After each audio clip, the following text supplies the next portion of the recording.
Aujourd'hui, les forces de l'ordre, dont la mission est de maintenir la paix et la sécurité de tous les citoyens, sont les premières cibles des ennemis de la République.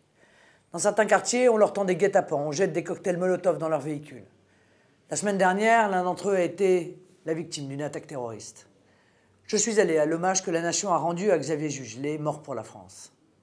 Les manifestations de policiers que je comprends et soutiens reprennent. Nos forces de l'ordre sont à bout, elles crient leur désespoir.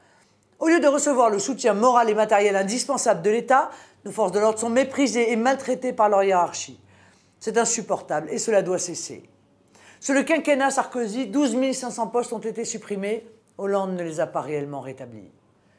Mon adversaire n'a que faire de nos forces de l'ordre. Son programme ne traite pas de la question de la sécurité du tout.